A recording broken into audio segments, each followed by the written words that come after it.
This meeting is now being recorded. Good evening, and welcome to the Department of Transportation's Public Information Meeting for Project 0173-0520. This project will update and install horizontal curve warning signs on local roads throughout 14 towns in District 3, which is located in southwestern Connecticut. Tonight, we will be presenting on this project and the safety benefits associated with it. My name is Claire Sylvester, and I am the project engineer for this project from the Department of Transportation's Traffic Safety Unit. I want to thank everyone for taking time to join us. We hope this presentation is informative and that we are able to answer any questions or concerns in the question and answer session that will follow this presentation. If you are viewing this presentation on Zoom, you have the option to view captions or subtitles for this presentation. To turn on this feature, select the CC button at the bottom right corner of your screen to turn on the captioning. Then choose the language by selecting the settings wheel next to the CC button. Select Captions, Subtitles, and select the desired language.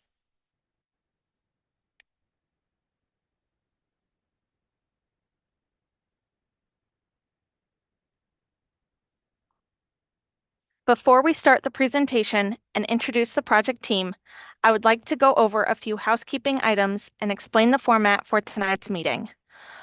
Our presentation will last approximately 20 minutes, and once it is completed, we will host a live question and answer session. You will have 3 ways of communicating with us during the live Q&A. The first method is to ask your question directly into the Zoom event. You can ask a question by clicking on the Q&A icon at the bottom of the meeting page and type in your question in the pop-up window. You can also ask a question by sending an email to dotproject0173-0520@ct.gov, or by leaving a voicemail at 860-594-2020. The comment period will be open through December 26th, 2023, and you can send an email or leave a voicemail until that date.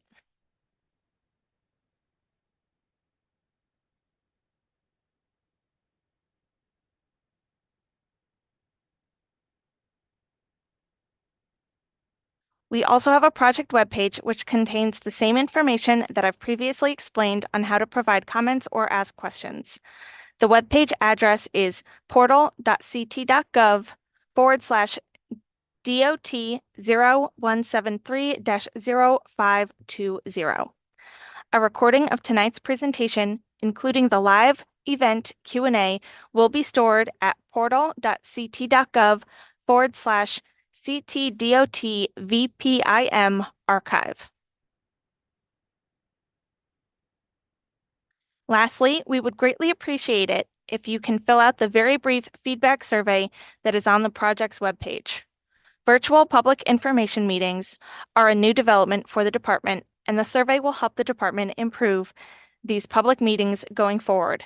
Again, the project webpage is portal.ct.gov/DOT0173-0520. There is also a civil rights flyer that's available. The website for that is portal.ct.gov/DOT/business/Office of Equity/Title VI page.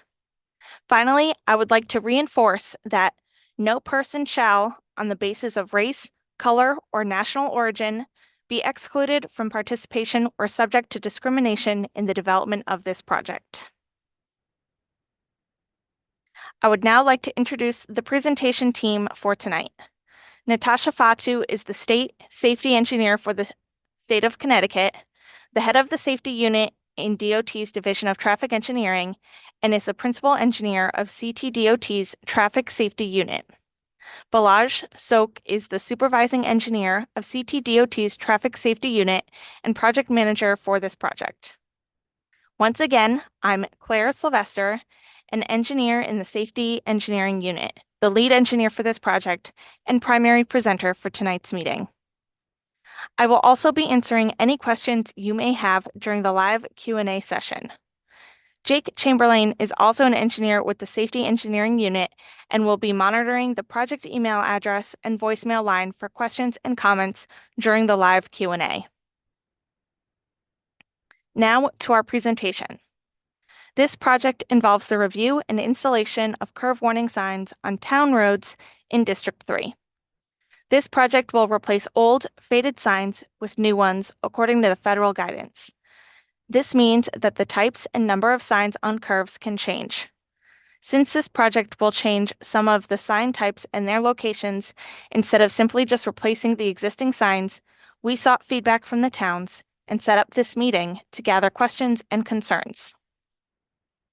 We will start with curve crash history in Connecticut, the sign benefits and requirements, the curve selection and design, sign installation and removal, the project timeline and cost, and finally, the Q&A session.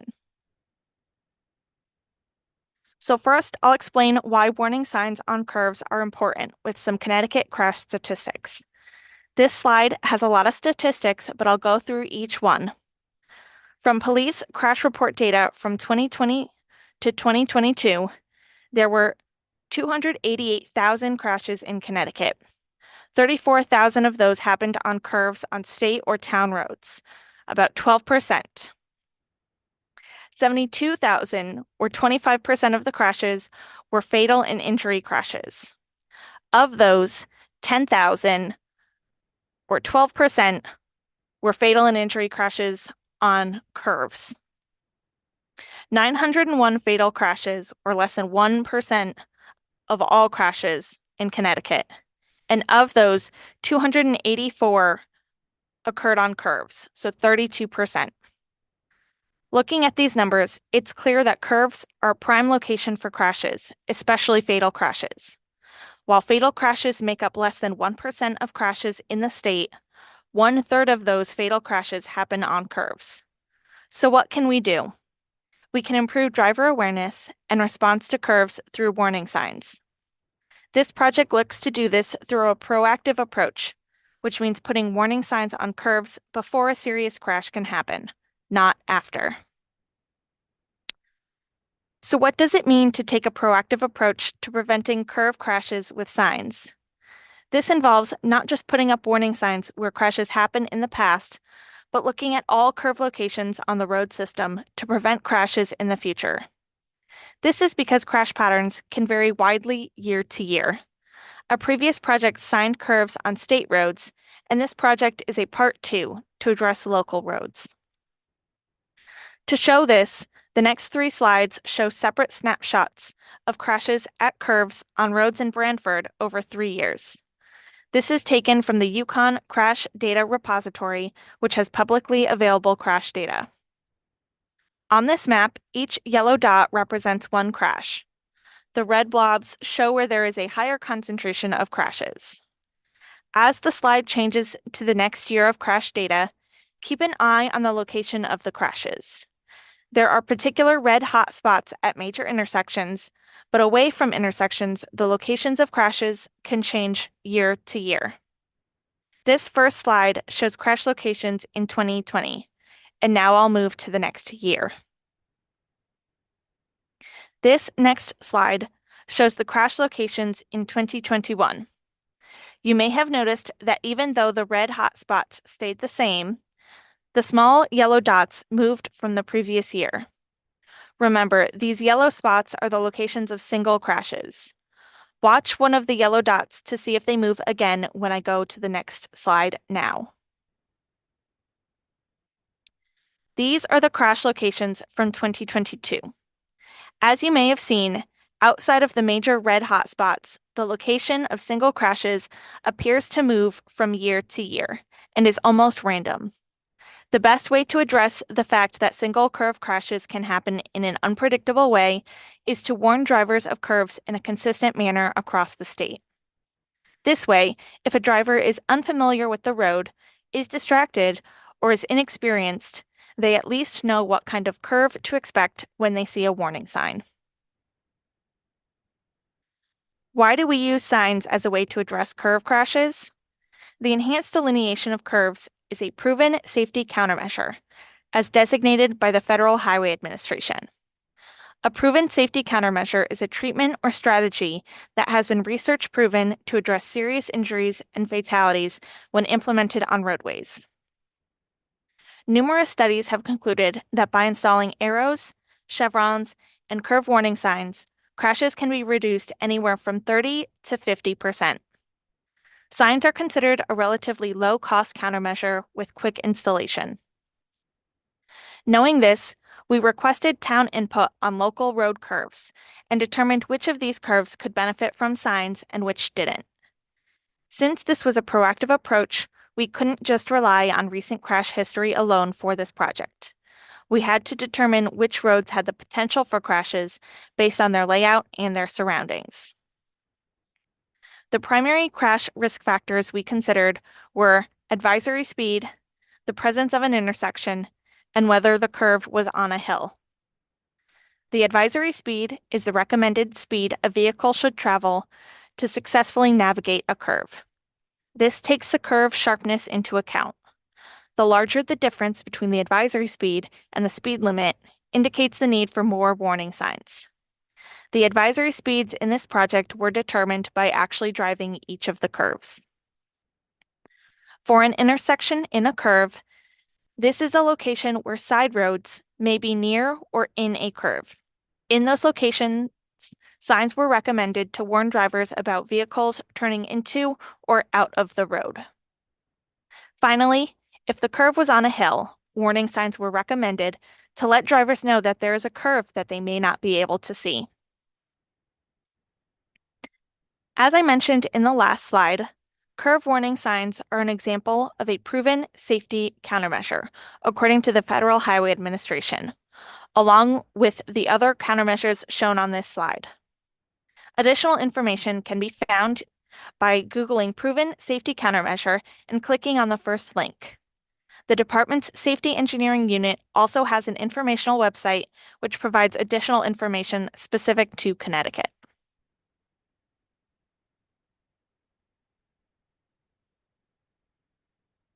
Typical warning signs at curves include advance warning signs, which include signs that indicate the geometry of the road, like a curve or winding road in the presence of side roads.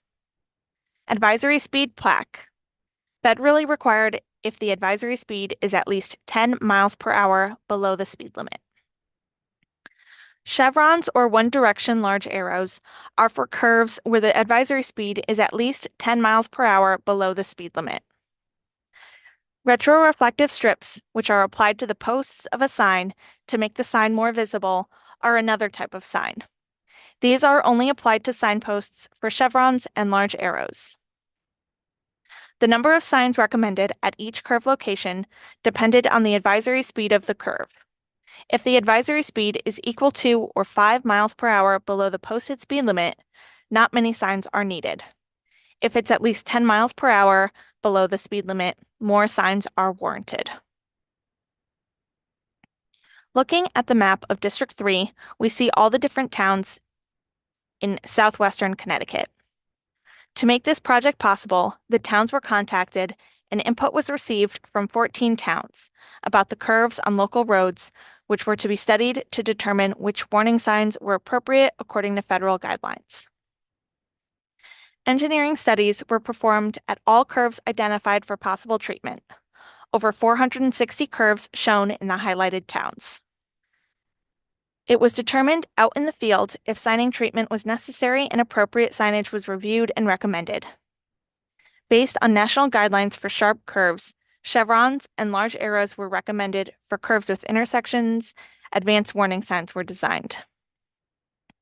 If the existing signs did actually meet our current guidelines, then the design recommendation is to simply replace the old faded signs with newer, easier to see ones. We wanted to make sure our placement of signs was as consistent as possible while also taking into consideration local conditions. For example, if a proposed sign was blocking the view from a driveway or side street, the sign was relocated. Perhaps most importantly, the curve study identified road segments where warning signs were not warranted because the curve's advisory speed was the same or greater than the speed limit, or because the signs didn't conform to our guidelines. The goal of this was so that drivers have a consistent expectation of what a warning sign means and won't ignore warning signs. Some factors that were looked at to determine if a sign was not warranted included if the curve was located near a traffic signal. Also, signs were not warranted if the advisory speed was greater than or equal to the posted speed limit and there were no intersecting streets or hills present. Since this project deals with local roads, the towns will be notified of any requested curves that do not meet warrants for signing, and removal of any existing signs at those locations will be left up to the engineering judgment of those towns. Now, looking at the project schedule and costs. Final design plans will be completed in May of 2024. The project will be advertised for construction in June of 2024. Construction is expected to begin in the summer of 2024 and expected to complete in the summer of 2025. It's still to be determined when the project construction will start in each of the individual towns. The construction cost of this project will be $630,000. This includes the actual sign installations and removals, police traffic control along the roads, trimming of tree branches near signs, etc. This project is covered 100% by federal funds. And with that, I want to thank you for your time to listen to our presentation. And now it's time to hear from you in our live question and answer session. Remember, you can use the Zoom Q&A to send us live questions, or you can also email us any questions or comments via the project email address, or leave a voicemail message on the call-in phone line. We also want to encourage that you take our very brief feedback survey to help us improve how we deliver these virtual public information meetings. With that being said, do we have any questions from the email, voicemail, or in the chat for us to answer? Thank you, Claire, for that great presentation. Looking through the chat box, I'm not currently seeing any questions from any of the attendees, so we'll keep that open for a little bit in case anything comes up. Anybody has any questions? Again, just a reminder, for those in chat, you can post your question in the Zoom live event chat. You can also ask these questions anonymously. And tonight is the only night to ask the questions through the Zoom live event chat. If you would like to reach us and contact us later, the comment period is open for 2 weeks from today, so December 26th, and you can contact us by email as shown on the screen, dotproject0173-0520@ct.gov. You can leave a voicemail at 860-594-2020. And our project email address, which does have a lot of information about the project and things that Claire went over tonight, is dotproject0173-0520@ct.gov. With that, it looks like we do have a question. And the question is, can municipalities still submit locations that were not previously identified?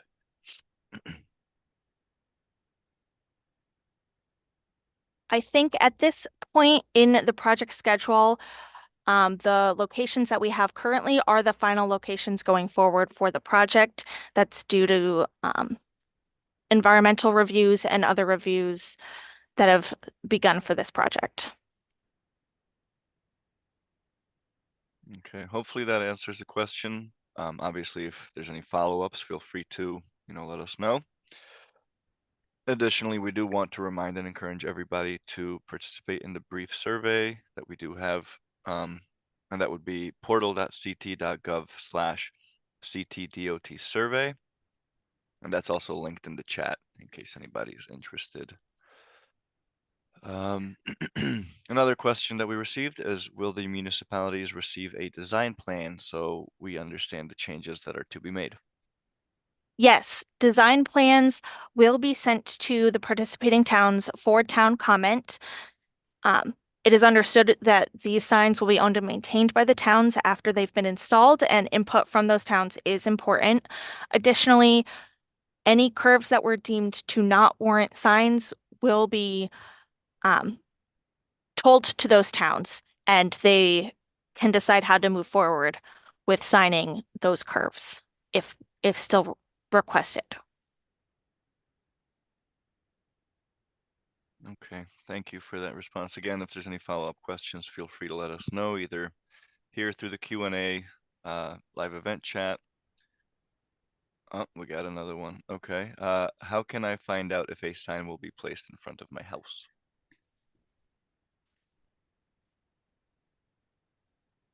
Specific questions about locations related to certain addresses and finding out whether or not curves near your address can be submitted through email, as that may be a better way to determine if the curve you are thinking about is um, being reviewed under this project. And also, any information can be discussed with the towns when the towns have those plans for comment. And if you have concerns in that manner, the town officials can help to alleviate that concern. Right. The best course of action, like Claire mentioned, would likely be to send us an email at dotproject0173-0520 sct.gov and include specific information, the address in question, and we can take a look at the plans to see if there are indeed any signs being proposed in front of the property, and if so, what we can do to, alleviate the issue if it's there. So thank you for that question. We do have another question that just came in.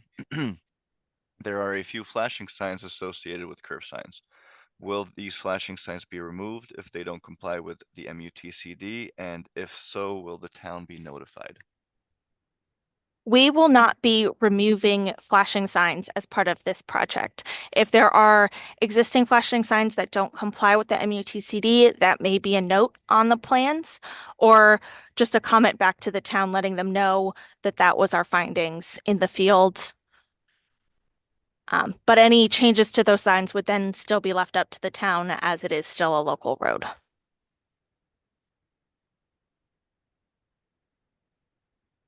All right, thank you for that question and answer as well. But yes, it will be left up to the town um, with the information that they may or may not be warranted depending on the sign.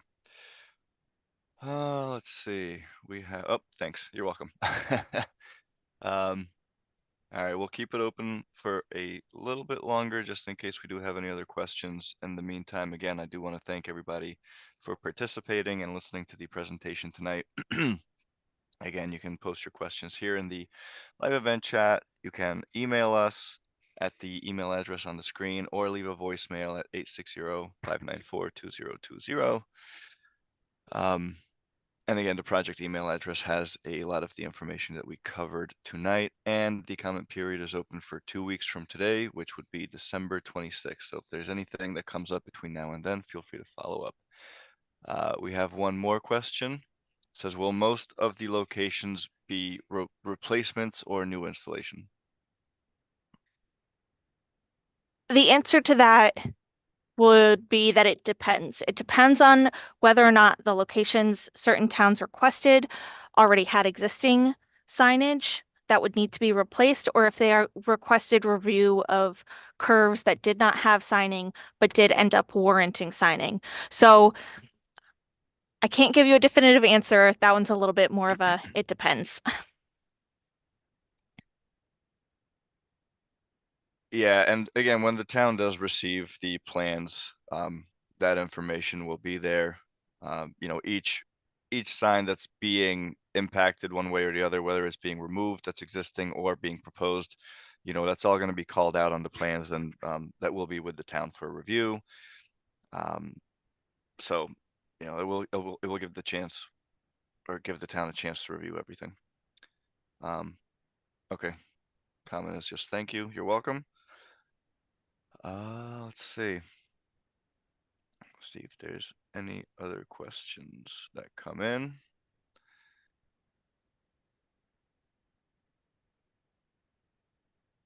Again, for general information about the project, the portal.ct.gov/dot/0173-0520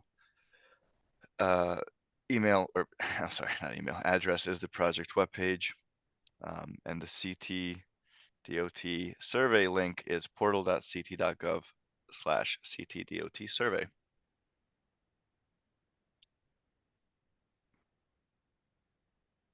I think if there are no more questions, we're gonna start wrapping this up. Again, want to remind everybody that the comment period is open until December 26th. So any questions that you have between now and then, feel free to let us know, either via the project email or the phone number shown on the screen.